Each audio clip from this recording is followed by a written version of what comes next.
పత్రికా సమావేశానికి వచ్చినందుకు నిన్న మధ్యాహ్నం తర్వాత భారత రాష్ట్ర సమితి నుంచి ఒక ప్రకటన మీ అందరి ద్వారా నేను మీడియాలో చూడడం జరిగింది.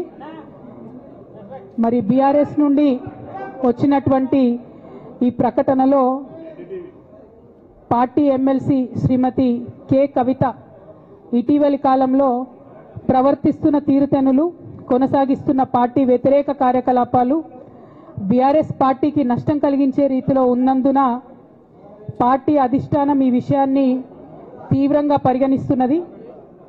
పార్టీ అధ్యక్షులు శ్రీ కె చంద్రశేఖరరావు గారు శ్రీమతి కె కవితను తక్షణం పార్టీ నుండి సస్పెండ్ చేస్తూ నిర్ణయం తీసుకున్నారని చెప్పి మరి నాకు ఒక ప్రకటన నిన్న టీవీల ద్వారా అందుకోవడం జరిగింది. మరి నేను పార్టీ నుండి వచ్చినటువంటి లేఖలో ప్రత్యేకంగా 2 అంశాల మీద మాట్లాడదలుచుకున్నాను. నేను అక్రమ కేసులు పెట్టి నా మీద తిహార్ జైల్లో 5.5 నెలల పాటు ఉండి బయటకు వచ్చిన తర్వాత నవంబర్ 23వ తారీఖు 2024 నుండి నేను ప్రజాక్షేత్రంలోకి వచ్చి అనేక కార్యక్రమాలు చేయడం జరిగింది.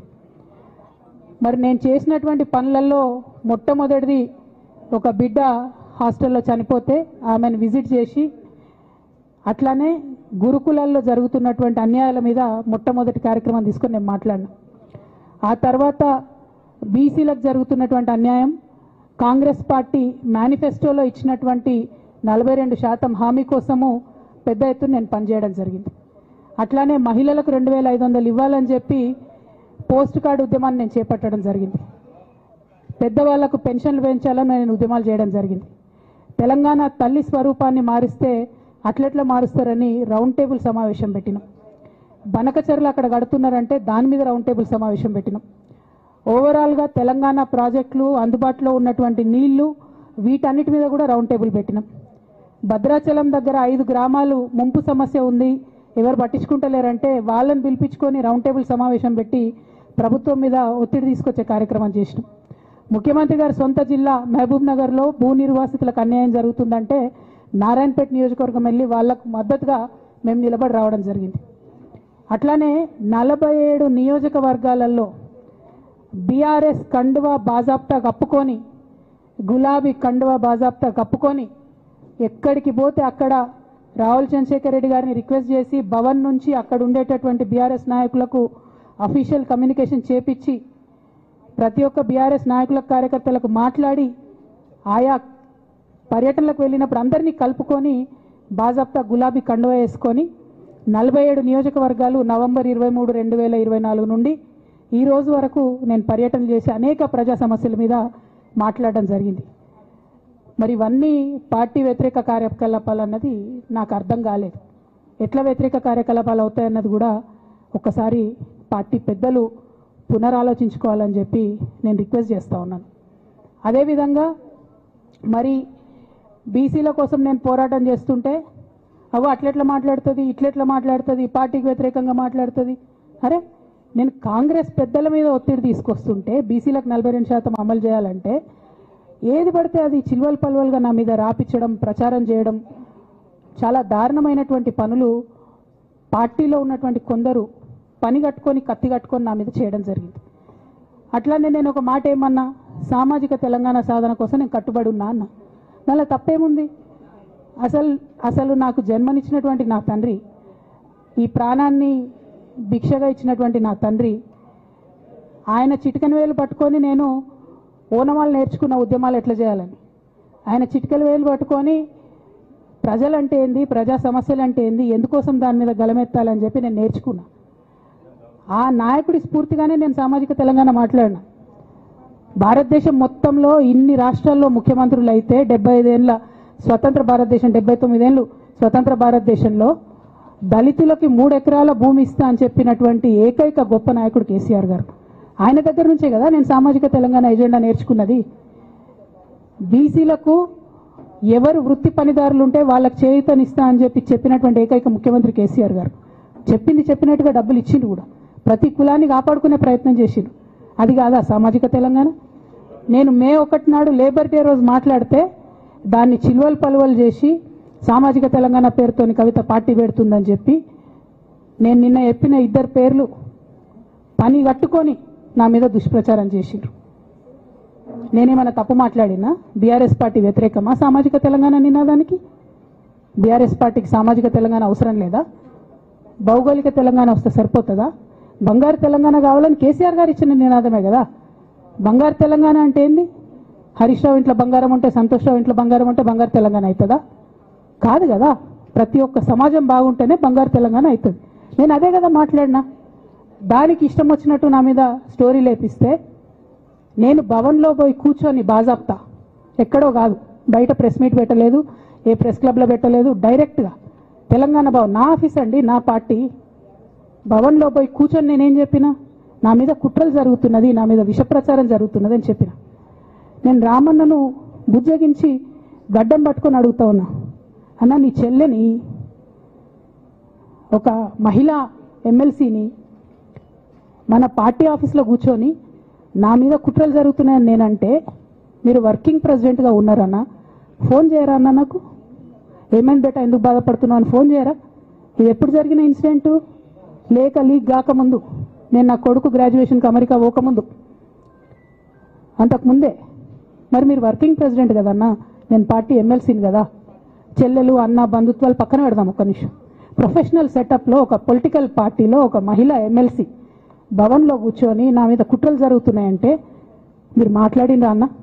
103 రోజులు అయిపోయిందన్న ఇయ్యాలటికి, ఒక్క మాట మాట్లాడినరా? కేసీఆర్ గారు దగ్గర నుంచి కమ్యూనికేషన్ రావాలని నేను ఎక్స్పెక్ట్ చేయలే. వారు పెద్దవారు, వారికి అనేకమైన పనులు ఉంటాయి. మొత్తం పార్టీని ఇప్పుడు పునర్నిర్మించుకోవాల్సిన అవసరం ఉంది.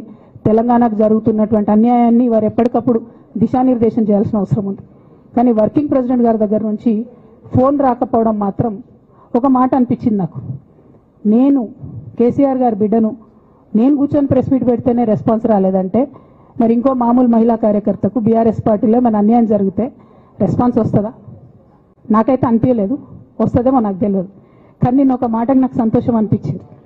నాకు నోటీస్ రాగానే అక్కడ మహిళా ఎమ్మెల్సీలు కూర్చొని, మహిళలందరినీ కూర్చొని, ఫస్ట్ టైం అనుకుంటా భవన్లో 5 మహిళలు కూర్చొని ఇండిపెండెంట్గా ప్రెస్ మీట్ మాట్లాడింది. చాలా సంతోషం.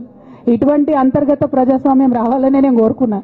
మహిళలకు, ఎస్సీలకు, ఎస్టీలకు, బహుజనులకు కోటరీల అడ్డంకులు లేకుండా యాక్సెస్ రావాలి. అది మైక్కి యాక్సెస్ రావాలి, బాస్కి యాక్సెస్ రావాలనే నేను అనుకున్నా. అది జరిగింది, చాలా సంతోషం. నన్ను సస్పెండ్ చేసినాక అయినా పర్లేదు, కానీ జరిగింది. నిన్న మహిళలందరూ కూర్చొని మాట్లాడారు. నేనేమంటున్నా అంటే కేసీఆర్ గారు, కేటీఆర్ గారు, నేను, మా కుటుంబం, మాది రక్త సంబంధం. పదవులు పోతేనో, పార్టీలకు వెళ్ళి సస్పెండ్ చేస్తేనో పోయేటటువంటి బంధం కాదు. కానీ ఎవరైతే వెస్టెడ్ ఇంట్రెస్ట్ ఉన్న పార్టీలు ఉంటారో, పార్టీలో ఉండి కేవలం డబ్బు సంపాదించుకోవాలనేటటువంటి ఒక ఆలోచనతో, వ్యక్తిగత లబ్ధి పొందాలనేటటువంటి ఆలోచనతో ఉన్నటువంటి వ్యక్తులు, వాళ్ళకి కావాల్సింది ఏంది? మేము ముగ్గురం కలిసి ఉండొద్దు, మా కుటుంబం బాగుండొద్దు, మా కుటుంబం విచ్ఛిన్నమైతేనే వాళ్ళకి అధికారం వస్తుంది. దాంట్లో భాగంగా ఇవాళ మొదటి స్టెప్ నన్ను బయటేసిరు పార్టీలకు వెళ్ళి. అది ఇక్కడితో ఆగదు. నేను గౌరవనీయులు పెద్దలు దైవ సమానులు కేసీఆర్ గారిని విజ్ఞప్తి చేస్తా ఉన్నా, మీకు ఒక సూచన చేస్తా ఉన్నా. దయచేసి మీ చుట్టూ ఏం జరుగుతున్నదో ఒకసారి చూసుకోండి నాన్న. నన్ను ఇవాళ బయటకు పంపొచ్చు, నేను మీలాగా స్ట్రేట్ ఫార్వర్డ్ ఉంటా, నిజాలు మాట్లాడతా. నేను ఉద్యమం నేపథ్యం నుండి వచ్చిన కాబట్టి నాగ్గా, ఉన్నది లేనట్టుగా, లేనిది ఉన్నట్టుగా, మోసం చేయాలని చెప్పో ఇంకోటి చేయాలని చెప్పో మాట్లాడను. స్ట్రేట్ ఫార్వర్డ్గా ఇష్యూస్ మాట్లాడతా కాబట్టి నన్ను ఇలా బలి చేసిండ్రు, పర్వాలే. కానీ రేపటి నాడు ఇదే ప్రమాదం రామన్నకు కూడా పొంచుంది, రేపటి నాడు ఇదే ప్రమాదం మీకు కూడా పొంచుంది. అల్టిమేట్గా బీఆర్ఎస్ పార్టీని హస్తగతం చేసుకోవడానికి జరుగుతున్నటువంటి కుట్రలో భాగంగానే ఇవాళ నన్ను ఎలిమినేట్ చేయడం జరిగింది. నేను ఇవాళ ఓపెన్గా అడుగుతా ఉన్నాను, హరీష్ రావు గారికి నేను సూటి ప్రశ్న వేస్తున్నా, ఈ రాష్ట్ర ముఖ్యమంత్రి రేవంత్ రెడ్డి గారికి కూడా నేను సూటి ప్రశ్న వేస్తున్నా. నా మీద కుట్రలు ఎప్పటి నుండి ప్రారంభమైనాయి? ఎప్పుడైతే హరీష్ రావు గారు, రేవంత్ రెడ్డి గారు ఒకే ఫ్లైట్లో హైదరాబాద్ నుండి ఢిల్లీకో, ఢిల్లీ నుండి హైదరాబాద్లో ఒకే ఫ్లైట్లో వాళ్ళిద్దరు ప్రయాణం చేసి వచ్చినప్పుడు హరీష్ రావు గారు రేవంత్ రెడ్డి గారు కాలు పట్టుకొని సరెండర్ అయినాక ఈ కుట్రలు స్టార్ట్ అయినాయి, నా మీద ఈ స్టోరీలు స్టార్ట్ అయినాయి, మా కుటుంబాన్ని విడగొట్టాలనేటటువంటి కుట్ర స్టార్ట్ అయింది. నేను ఛాలెంజ్ చేస్తా ఉన్నా, రేవంత్ రెడ్డి గారు మీరు చెప్పండి, ఆ ప్రయాణం జరిగిందా జరగలేదా? హరీష్ రావు గారు మీరు చెప్పండి, ఒకే ఫ్లైట్లో మీరు రేవంత్ రెడ్డి గారితో కలిసి వచ్చిండ్రా రాలేదా? ఆ తర్వాత నుండే నా మీద ఈ కుట్రలు జరుగుతున్నాయా లేదా? సరెండర్ అయింది మీరు. ప్రతి ఒక్క విషయంలో దాదాపు ఒక 7-8 ఇష్యూస్ ఉన్నాయి, ఇన్సిడెంట్స్ ఉన్నాయండి. అఫీషియల్ పిఆర్ఓ ట్వీట్ చేస్తాడు, Congress party official PRO tweet చేస్తాడు, ముఖ్యమంత్రి గారు పిఆర్ఓ, ఈ పాల వ్యాపారంలో అవినీతి జరిగిందని. తెల్లారి 2-3 పేపర్లలో వస్తుంది, 3వ రోజుకి మాయమైపోతుంది. అదే కేటీఆర్ గారినేమో 3 సార్లు విచారణ పేరుతో పిలిచి వేధిస్తారు.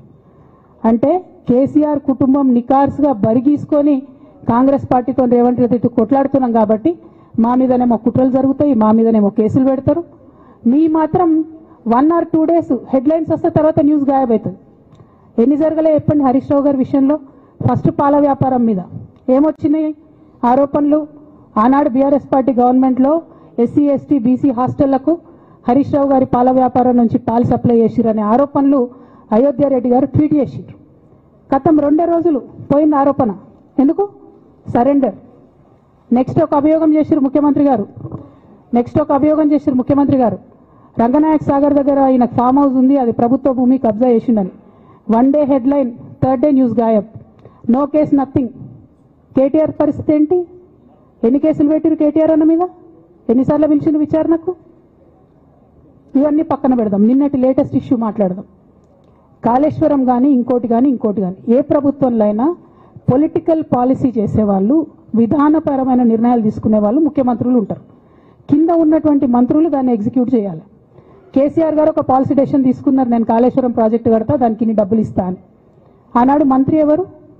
ఎగ్జిక్యూషన్ చేయాల్సింది ఎవరు? 2014 నుంచి 2018 వరకు తుమ్మిడిహెట్టి దగ్గర నుంచి మేడిగడ్డకు స్థలం మార్చినప్పుడు మంత్రి ఎవరు? ప్రాజెక్టులు డిసైడ్ చేసినప్పుడు మంత్రి ఎవరు? అన్ని మీటింగ్లు, టెక్నికల్ ఇష్యూస్ చూసుకోవాల్సింది ఎవరు? ఇవన్నీ రేవంత్ రెడ్డి గారు మాట్లాడారు. నేను మొత్తం అసెంబ్లీ స్పీచ్ చూడరు మీరు, వీళ్ళ మ్యాచ్ ఫిక్సింగ్ అనేది మీకు తెలిసిపోతుంది. ఏం మాట్లాడరు ఆయన. ఎంతసేపు కేసీఆర్ కాళేశ్వరం కట్టిండు, కేసీఆర్ కుటుంబం 1,00,000 కోట్లు తిన్నది. అరే 2007 నుంచి ఇప్పటివరకు కాళేశ్వరం 1,00,000 కోట్లు కూడా ఖర్చు కాలే. 1,00,000 కోట్లు ఖర్చు కాని ప్రాజెక్టులో 40 లక్షల ఎకరాలకు నీళ్ళీయంగా కూడా 1,00,000 కోట్ల అవినీతి అయింది అంటారు రేవంత్ రెడ్డి గారు. దాన్ని మళ్ళీ ఓన్లీ కేసీఆర్ గారి గురించి చెప్తారు, హరీష్ రావు గారి గురించి మాట్లాడరు. ఎందుకంటే ఇంటర్నల్ అండర్స్టాండింగ్ ఉంది వీళ్ళిద్దరికి. నేను రామన్నను ఒకటే రిక్వెస్ట్ చేస్తున్నా, అన్న ఇవాళ మీతో బాగున్నట్టు వాళ్ళు నటించవచ్చు, హరీష్ అన్న కావచ్చు, సంతన్న కావచ్చు, కానీ వాళ్ళు మన మంచి కోరుకునే వాళ్ళు కాదు, వాళ్ళు తెలంగాణ ప్రజల మంచి కోరుకునే వాళ్ళు కాదు, వాళ్ళు కేసీఆర్ గారి మంచి కోరుకునే వాళ్ళు కాదు. వాళ్ళను మీరు దూరం పెట్టి రాజకీయంగా తెలంగాణ రాష్ట్ర సమితిలో ఇప్పుడు బీఆర్ఎస్లో పనిచేస్తున్నటువంటి హార్డ్ కోర్ కార్యకర్తలను దగ్గరికి తీసుకొని ప్రజా ఉద్యమాలు తీసుకొని ప్రజల దగ్గరికి పోతేనే మన పార్టీ బతుకుంటుంది, నాన్న పేరు బాగుంటుంది. ఇవాళ నాన్నకు సిబిఐ అనేటటువంటిది వచ్చిందంటే అది కేవలం హరీష్ రావు గారు, సంతోష్ రావు గారి అవినీతి వల్లనే వచ్చిందని మళ్ళొకసారి నేను గంటాపదంగా చెప్తున్నాను. ఇంకా గమ్మత్ ఏంటంటే ఇదే హరీష్ రావు గారు వాళ్ళ ఫాలోవర్స్ అంతా నిన్నటి నుంచి చెప్తున్నారు, హరీష్ అన్న చాలా కష్టపడ్డాడు, డే 1 నుంచి ఉన్నాడు అని. డే 1 నుంచి లేడండి, చాలామంది రిపోర్టర్లకు తెలుసు, సీనియర్ రిపోర్టర్లకు. డే 1 నుంచి లేదు. పెద్దసారు టీడీపీ నుంచి బయటకు వస్తుంటే మామయ్య మనకెందుకు, డిప్యూటీ సీఎం మనం ఎందుకు రాజీనామా చేయాలి, ఈ ఉద్యమం ఏమవుతుందో, ఈ పార్టీ ఏమవుతుందో మనకు రిస్క్ ఎందుకని ఆనాడు ఈనాడు పేపర్లు వచ్చింది. 1,50,00,000 రూపాయలు తీసుకొని వ్యాపారం చేసుకుందామని హరీష్ రావు గారు ఎక్కడికో పోయిందని కూడా వచ్చింది. కటింగ్ కోసం వెతికిన దొరికినప్పుడు ఎప్పుడో ట్వీట్ చేస్తుందని నేను. బీఆర్ఎస్ పార్టీ ఆనాడు టీఆర్ఎస్ పార్టీ పెట్టినాక 9-10 నెలల తర్వాత వచ్చిన హరీష్ రావు గారు డే 1 నుంచి లేరు. నమ్మకం లేకుండా ఆయన పార్టీ నిలబడుతుందో ఉంటుందో పోతుందో అని. ఓకే అయిపోయింది, రాగానే సారు పెద్ద హృదయం కాబట్టి క్షమించిరు, దగ్గర తీసుకున్నారు, ఎమ్మెల్యే కాకముందే మంత్రి ఇచ్చిర్రు, అన్ని రకాలుగా ఆదరించిరు, అన్నీ చేసిండ్రు. ఎప్పుడైతే పార్టీకి ఒక్క క్షణం చెడ్డ పేరు వచ్చిందో ఎక్కడ పోయిండండి ఈయన? చక్కగా పోయి వైఎస్ రాజశేఖర రెడ్డిని కలవలే? మీ అందరికి గుర్తులేదు ఆ ఫోటో? సీనియర్ నాయకులందరికీ బాగా మాట్లాడతారు, అన్ని దగ్గర ఉన్నా, నేనే ఉన్నా, నేను ఎక్కడ లేను. నిన్న పాపం చాలా మంది ఈ కొత్త సోషల్ మీడియా పిల్లలు ఉన్నట్టు వాళ్ళకి హిస్టరీ తెలియదు అనుకుంటా, అందుకే చెప్తున్నా ఇవాళ. అదేవిధంగా నేను పెద్ద ట్రబుల్ షూటర్ అంటారు, ట్రబుల్ షూటర్ కాదు, ఈజ్ అ బబుల్ షూటర్. ఆయన ఏంటంటే ట్రబుల్ ఆయన్నే క్రియేట్ చేస్తాడు. చేసి నేనే సాల్వ్ చేసినట్టు నటిస్తాడు. నేను లేటెస్ట్ ఎగ్జాంపుల్ చెప్తా పట్టురు. నేను మొన్న దాసోజు శ్రవణ్ అన్న ఎలక్షన్ ఎమ్మెల్సీ ఎన్నికలలో బీఆర్ఎస్ పార్టీ డిసైడెడ్ ఒకటే క్యాండిడేట్ని పెడదామని. కానీ హరీష్ రావు గారు ఇంటర్నల్గా బీజేపీ వాళ్ళతో మాట్లాడుకొని ఏం చెప్తారంటే, మీ దగ్గర నుంచి ఒక క్యాండిడేట్ని ఇవ్వండి, నేను మామయ్యని కన్విన్స్ చేసి రెండో క్యాండిడేట్కి పెట్టిస్తా అంటే he wants to create a trouble. ఈ క్రైసిస్లో ఆల్రెడీ మన పార్టీలోకి వెళ్ళి 10 మంది ఎమ్మెల్యేలు వెళ్ళిపోయినాక 38 మందిలో 10 మంది పోయినాక నువ్వు ఇంకో సెకండ్ క్యాండిడేట్ని పెడితే ఎంత కన్ఫ్యూజన్ అవుతుంది? ఎవరెవరు ఎటెట్ ఓట్లు వేస్తారు? అంటే హార్స్ ట్రేడింగ్కి ఈయన ట్రబుల్ షూటర్ గారు ట్రబుల్ని ఓపెన్ చేస్తారు అన్నట్టు. నాకెందుకో లక్కీగా ఒక బీజేపీ ఎమ్మెల్యే గారు ఫోన్ చేసి, అక్క మరి పెద్దసారి పర్మిషన్ ఉందా హరీష్ అని ఇట్లా అంటున్నారంటే, నేను డైరెక్ట్గా పెద్దసారికే ఫోన్ చేసి నాన్న మరి ఇట్లా అంటున్నారు, మనం సెకండ్ క్యాండిడేట్కి పర్మిషన్ ఇస్తారంటే, nothing doing, only Shravan will get elected, ఎవరు చెప్పారు మీకు అన్నారు. అంటే నేను ఆ విషయం వెంటనే అటువైపు కన్వే చేసిన, లేదండి మాకు అట్లాంటి ఆలోచన లేదు.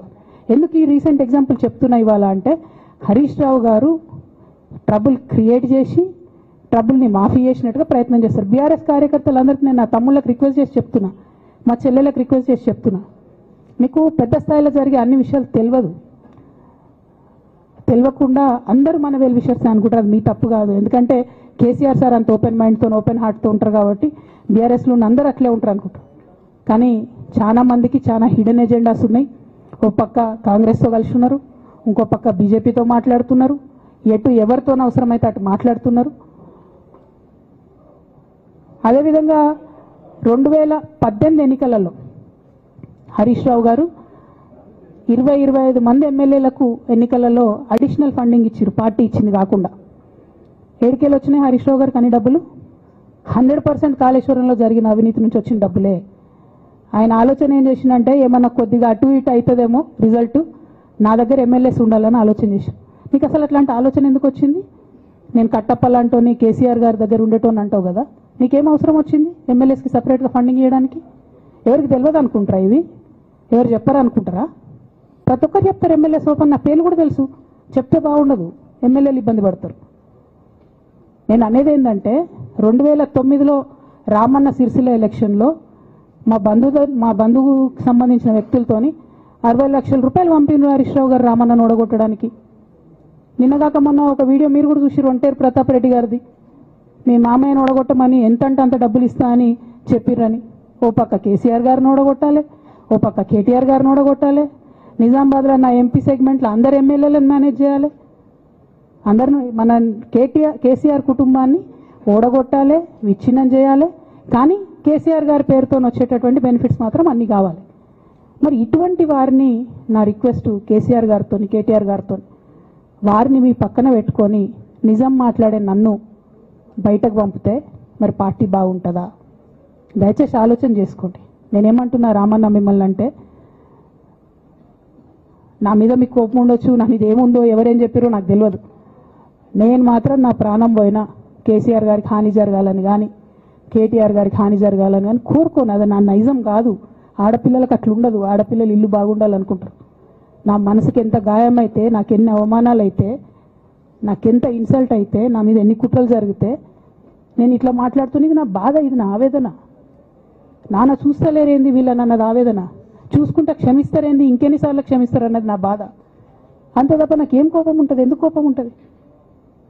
నాకెంత ఎన్ని జన్మల పుణ్యం ఉంటే కేసీఆర్ లాంటి తండ్రి దొరుకుతాడు? కోట్లలో ఒకరికి ఉండేటటువంటి తండ్రి నాకు దొరికిండు. ఆయన లేకపోతే నేను ఎవరు ప్రపంచానికి తెలుస్తుందా? నాకెందుకు అవసరం ఉంటుంది? నాకేం కోపం ఉంటుంది కేసీఆర్ గారి మీద? నాకు బీఆర్ఎస్ పార్టీ మీద ఎందుకు కోపం ఉంటుంది? నాకు 27 సంవత్సరాలు ఉన్నప్పుడు నేను నా కొడుకుని చిన్న పిల్లగాన్ని పసిగుడ్డుని ఎత్తుకొని ఇక్కడికి వస్తే ఆ రోజు నుంచి ఈ రోజు వరకు నేను రోడ్డు మీదనే ఉన్నా, ఉద్యమాలే చేస్తున్నా, పోరాటాలే చేస్తున్నా, తెలంగాణ ప్రజల కోసం పనిచేస్తున్నా. 2014 నుంచి అధికారంలో ఉన్నప్పుడు కూడా నా ఇంటి దర్వాజాలు ఎప్పుడు తెలిసే ఉన్నాయి. ఇక్కడున్న మీడియా మిత్రులందరికీ తెలుసు. అధికారంలో ఉన్నా లేకున్నా నేను గిట్లనే ఉన్నా. అధికారంలో ఉన్నప్పుడు నన్ను ఏమి సాగనీయకుండా నన్ను ప్రతిపక్ష ఎమ్మెల్యేని చూసినట్టు, ప్రతిపక్ష ఎంపీని చూసినట్టు చూసినా నేను ఇట్లనే ఉన్నా, ఓపెన్ మైండ్తోనే ఉన్నా. నేను కోరేది ఒకటే, కేసీఆర్ గారి ఆరోగ్యాన్ని కాపాడండి రామన్న, పార్టీని కాపాడండి, పార్టీలో ఉన్న కార్యకర్తల్ని కాపాడండి, అందరు బాగుండేలాగా ప్రజా సమస్యలు తీసుకోండి. నాకు అంతకుమించి కావాల్సింది ఏం లేదు.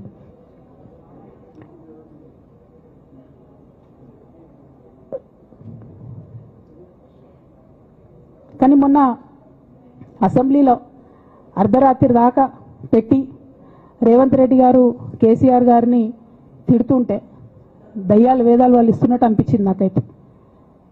దానికి ఈయన హీరోలాగా ఎదుర్కొన్నాడు, ఈయన 6 అడుగుల బుల్లెట్ అని పార్టీ అంతా ట్వీట్ చేస్తే, మరి 6 అడుగుల బుల్లెట్ ఎవరికి గాయం చేస్తుంది? ఎండ్ ఆఫ్ ద డే ఇవాళ అయితే నన్ను గాయపరిచింది, రేపు రామన్నను గాయపరుస్తారో కేసీఆర్ని గాయపరుస్తారో. జాగ్రత్తగా ఉండండి రామన్న, నేను చెప్పేది ఏం లేదు, జాగ్రత్తగా ఉండండి, కేర్ఫుల్గా ఉండండి.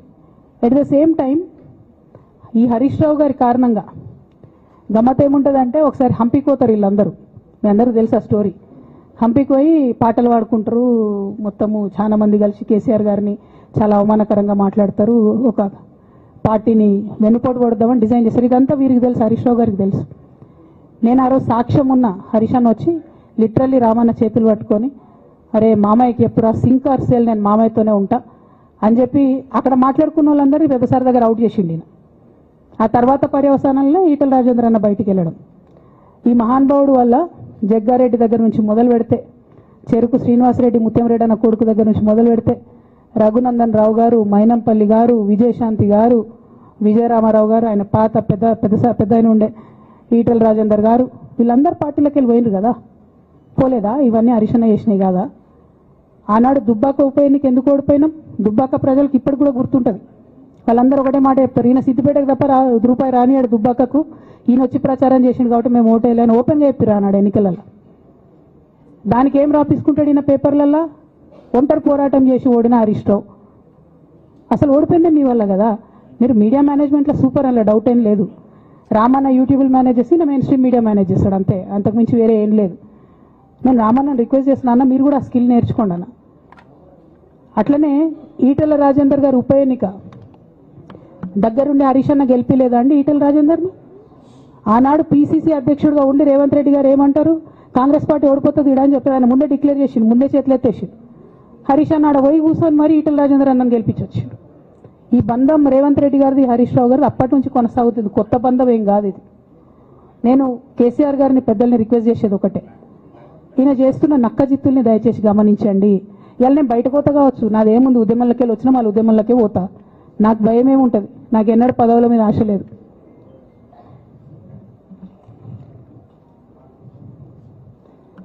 పార్టీ నుంచి వచ్చిన ఎమ్మెల్సీకి స్పీకర్ ఫార్మాట్లో చైర్మన్ గారికి నేను పంపుతా ఉన్నాను రాజీనామా పత్రాన్ని.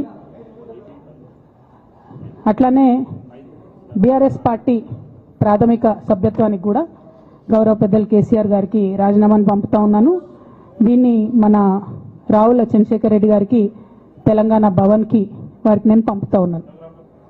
ఎందుకు ఇవి ఇప్పుడే చూపించినా అంటే, పదవుల మీద నాకు ఎప్పుడు ఆశ లేదు. మేము ఉద్యమంలోకి వచ్చింది ఎందుకంటే మా నాన్న ఒక్కరు ఇంత ఒంటరి పోరాటం చేస్తున్నారు, ఎంత వీలైతే అంత ఆయనకు మద్దతు ఇవ్వాలని వచ్చినాం. ఆనాడు మేము ఉద్యమంలోకి వచ్చినప్పుడు పార్టీ అధికారంలోకి వచ్చే ఆస్కారమే లేకుండే, తెలంగాణ వస్తుందో రాదే అనే అనుమానాలు అంతటా ఉండే. మేము ఉద్యమంలో కొట్లాటలో లాఠీ దెబ్బలు తినడం కోసం, జైల్లోకి పోవడం కోసం ఆనాడు వచ్చినాం ఉద్యమంలోకి. అధికారంలోకి వస్తామనుకొని రాలే. రామన్న అయినా నేనైనా కేవలం నాన్న కోసమే వచ్చినాం ఉద్యమంలోకి. అందుకే మా కుటుంబం మీద కుట్ర. ఈ కుట్రను గమనించమనే నేను మా కుటుంబాన్ని కోరుతా ఉన్నా. ఇక పెద్ద సార్కు నీడలాగా సంతోష్ రావు గారు ఉంటారు. ఇక సంతోష్ రావు గారి గురించి 2 నిమిషాలు చెప్తా, అంత పెద్ద సీనున్న మనిషి కాదు కానీ చెప్పాలి. ఎందుకంటే కూరల ఉప్పు ఎట్లుంటుంది ఈయన అట్లా అన్నట్టు, ప్రతి దాంట్లో చెడగొట్టడానికి కొంచెం ఉండాలి కదా, అట్లాంటి వాడు. కాబట్టి చెప్పక తప్పదు ఈయన గురించి. చెప్పులో రాయి చెవులో జోరిగా అంటాం కదా, అట్లాంటి టైపు. కాబట్టి ఖచ్చితంగా చెప్పాలి. విషయం ఏంటంటే, ఈయన ధనదాహం ఎట్లాంటిదంటే సంతోష్ రావు గారిది, రామన్న కాన్స్టిట్యున్సీ, కేటీఆర్ అన్న కాన్స్టిట్యున్సీ నేరెళ్లలో ఇసుకలారి గుద్ది ఒక దళిత బిడ్డ చనిపోతాడు. సరే, దాని మీద పాపం అక్కడ ఆ రోజు అందరు యాజిటేషన్ చేస్తే, ఈయన సంతాన అడ్వాంటేజ్ ఏంది, ఈడ కూర్చుంటాడు కదా సార్ దగ్గర, సీఎంఓలకి వెళ్ళి ఫోన్ చేసి అక్కడ ఉన్న పోలీసు వాళ్ళందరినీ ఒత్తిడి పెట్టి 7 దళిత బిడ్డల్ని కొట్టినరండి. 3-4 సార్లు 3rd డిగ్రీ వేస్తే ఇలా 7 కుటుంబాలు కూడా వాళ్ళు ఎందుకు కూడా ఏ పని చేసుకోలేనటువంటి పరిస్థితులలో ఆ దళిత బిడ్డలు ఉన్నారు. అది మొత్తం రాజకీయంగా బ్లేమ్ అంతా రామన్న మీదకి వచ్చింది. ధనదాహమేమో సంతన్నది, నేరం చేసిందేమో సంతన్న, వీడికెళ్ళి ఫోన్లు చేసి ఒత్తిడి చేసి కొట్టిపించిందేమో సంతన్న, చెడ్డ పేరేమో రామన్నకు వస్తుంది. ఈ ఎగ్జాంపుల్ చెప్పడం కోసమే నేను ఈయన గురించి చెప్తున్నా, వేరే ఏం లేదు. ఇక సరే టానిక్ వీనిక్ ఈ వీటిలో వచ్చిన కేసులు ఏమవుతాయి? రేవంత్ రెడ్డి గారు ఆర్భాటంగా ఒక అనౌన్స్మెంట్ చేస్తారు. నేను ఇంతకుముందు చెప్పిన కదా, మ్యాచ్ ఫిక్సింగ్ ఎట్లుంటుందంటే వన్ డే న్యూస్ అవుతుంది, టానిక్లో ఈయన మీద కేసు పెట్టిరని, మూడో రోజు పోలీసు వాళ్ళు ఎఫ్ఐఆర్ కొట్టేసారు. మీరు ఇంకా కనుక్కోండి, క్వాష్ చేసేసారు, కేసు మూసేసారు. ఏం అండర్స్టాండింగ్ ఉంది? ఎందుకు మూసేసారు? At the same time Harithaharam, తెలంగాణకు హరితహారం అని పెద్దలు కేసీఆర్ గారు పెద్ద కళతోని 230 కోట్లు అక్కడ గోబీ డెజర్ట్ల వాళ్ళు చెట్లు పెట్టి చైనాను కాపాడుకున్నారు. మనం అదే స్థాయిలో తెలంగాణను బాగు చేసుకోవాలని పెద్దసారి హరితహారం అని పెడితే, ఈయన దాంట్లో నకిలీ ప్రోగ్రామ్ గ్రీన్ ఇండియా ఛాలెంజ్ అని పెడతాడు. తెల్లారులేస్తే సినిమా వాళ్ళని తీసుకురావాలి, రోజు ఒక ఫోటో వేసుకోవాలి. దాని వెనుక ఉన్న కుట్ర ఏంటంటే జీవో అమెండ్మెంట్ అవుతుంది సంతోష్ గారి గురించి. ఆ ఫారెస్ట్లను 10% ఇన్కమ్ ఎవరన్నా ఇస్తే అమ్యూజ్మెంట్ పార్క్లకు ఇస్తారన్నట్టు. దానికోసం జీవో అమెండ్ అవుతుంది. దానికి ప్రభాస్ గారిని, చిరంజీవి గారిని, అనేక మంది సినిమా స్టార్లను మోసం చేసి వాళ్ళని తీసుకుపోయి వాళ్ళతో ఫోటోలకు పోజులు ఇప్పించి ఫారెస్ట్లను కొట్టేయాలని ప్లాన్ అయినది. ఇక ఈయనకి 2-3 మనుషులు ఉంటారు సంతనకి. ఆయన పోచంపల్లి శ్రీనివాస్ రెడ్డి అని ఎమ్మెల్యే. ఇది నాకు విషయం ఎవరు చెప్పారంటే మన పల్లరాజేశ్వరరెడ్డి అన్ననే చెప్పిండు. మీకు ఏమైనా డౌట్లు ఉంటే ఆయన అడగొచ్చు. ఈ పోచంపల్లి శ్రీనివాస్ రెడ్డి అనేట ఆయన వరికోల్ అనే ఊరు, సామాన్య కుటుంబం, మధ్యతరగతి కుటుంబం. ఇవాళ అక్కడ ఆయన శ్రీమంతుడు అని పిలుస్తారు పోచంపల్లి శ్రీనివాస్ రెడ్డి గారిని. ఇక్కడ నాకు పల్లరాజేశ్వరరెడ్డి గారు చెప్పిన సమాచారం ప్రకారం మోకిల్లాలో Mega Srinivas Reddy, Mega company ఉంది కదా, ఈ కాళేశ్వరంలో అవినీతి చేసిన Mega company plus Pochampally Srinivas Reddy garu కలిసి 750 కోట్ల విల్లా ప్రాజెక్ట్ చేస్తున్నారు మోకిల్లాల. ఏడికేళ్ళు వచ్చినాయి అవి? అవినీతి డబ్బులు కాదా? ఎట్లా వస్తాయి? ఎవరైనా who is this Pochampally Srinivas Reddy? Santosh Rao classmate. అది తప్ప ఆయనకున్న అర్హత ఏం లేదు. ఆయనకి ఎమ్మెల్సీ వస్తుంది, కాంట్రాక్ట్లు వస్తాయి, ఇంకేందో వస్తాయి. అట్లనే నవీన్ రావు అని ఇంకొక ఎమ్మెల్సీ ఉంటాడు. ఆయన డైరెక్ట్గా మా ముఖం పట్టుకొని అందరి ముంగట అంటాడు, నాకు ఎమ్మెల్సీ ఇచ్చింది కేసీఆర్ గారైనా నాకు దేవుడు సంతోష్ అంటాడు ఆయన. నిన్న మొన్న వాళ్ళ ఫాదర్ని పట్టుకున్నారు పేకాటల. ఏమైంది కేసు? ఆల్రెడీ నవీన్ రావు గారు పోయి మన ముఖ్యమంత్రి గారు కాళ్ళు పట్టుకున్నట్టుగా తెలిసింది. వాళ్ళ తండ్రిని విడిచిపెట్టారు, ఈయన మీద భూ కబ్జా కేసులు ఉంటే అవి విడిచిపెట్టారు. అంటే ఓ పక్క సంతోష్ రావు గ్యాంగు, ఇంకో పక్క హరీష్ రావు గ్యాంగు 100కు 100% రేవంత్ రెడ్డి గారితో, ఇక్కడున్న కాంగ్రెస్ ప్రభుత్వంతో, అవసరమైన సందర్భంలో పైనున్న బీజేపీతోని వాళ్ళు కోఆర్డినేషన్లో ఉండి బీఆర్ఎస్ పార్టీకి జలగల్లాగా పట్టి పీడుస్తున్నారు. నిరంతరం బీఆర్ఎస్ పార్టీకి నష్టం చేస్తున్నారు.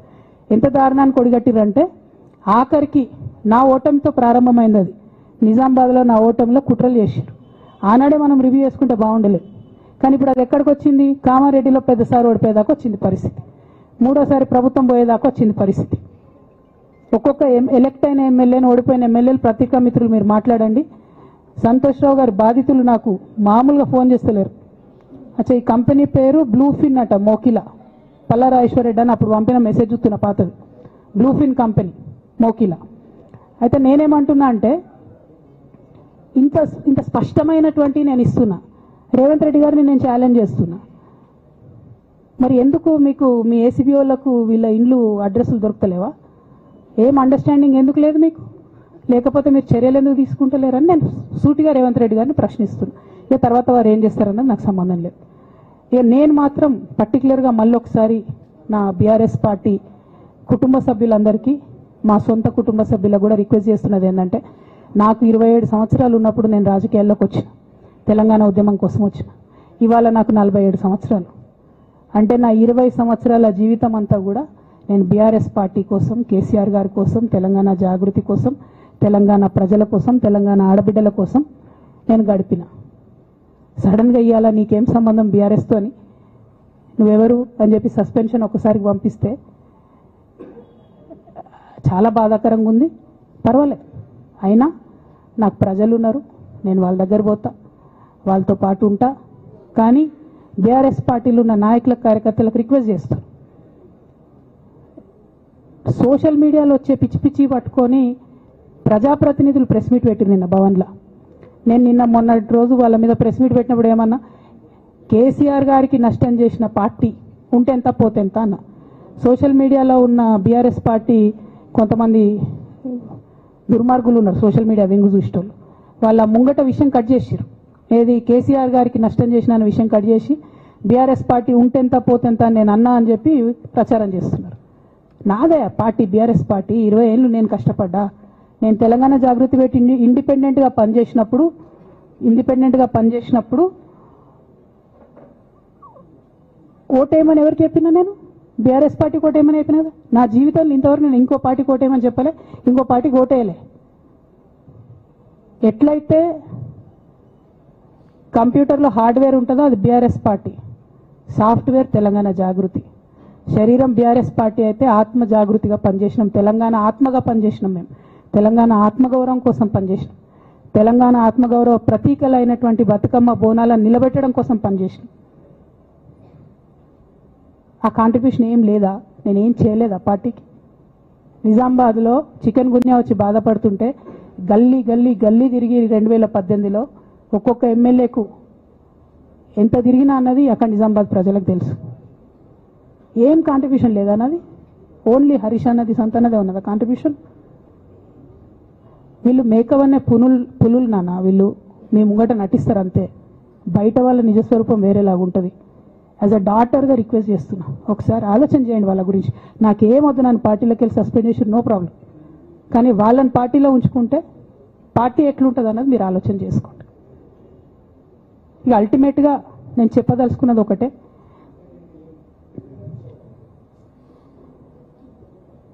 కలికాలం కాబట్టి అబద్ధాలు చెప్పేటోళ్ళది మోసం చేసేటోళ్ళది నడుస్తుంది, టెంపరీగా వాళ్ళది నడుస్తున్నది. వాళ్ళది నడిచింది, విజయం సాధించారు కాబట్టి ఇవాళ సస్పెన్షన్ నాకు వచ్చింది. బట్ నేను ఇదివరకు చెప్పినా మళ్ళీ చెప్తున్నా, నేను కర్మ సిద్ధాంతాన్ని నమ్ముతా. ఖచ్చితంగా ఇంతకు ఇంత దేవుడు వాళ్ళకి అనుభవింపజేస్తాడు, అందులో ఏం ఆలోచించాల్సినటువంటి అవసరం లేదు. Thank you. జై తెలంగాణ, జై కేసీఆర్, జై తెలంగాణ, జై కేసీఆర్.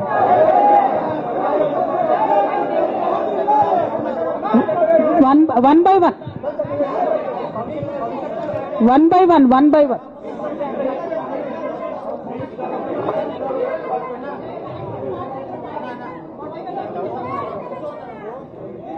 ఒక 1 minute హిందీలో చెప్పేసే అన్న, బయట నేషనల్ మీడియా మిత్రులందరూ అడుగుతున్నారు. ఒక 1 minute हिंदी చెప్పేస్తా.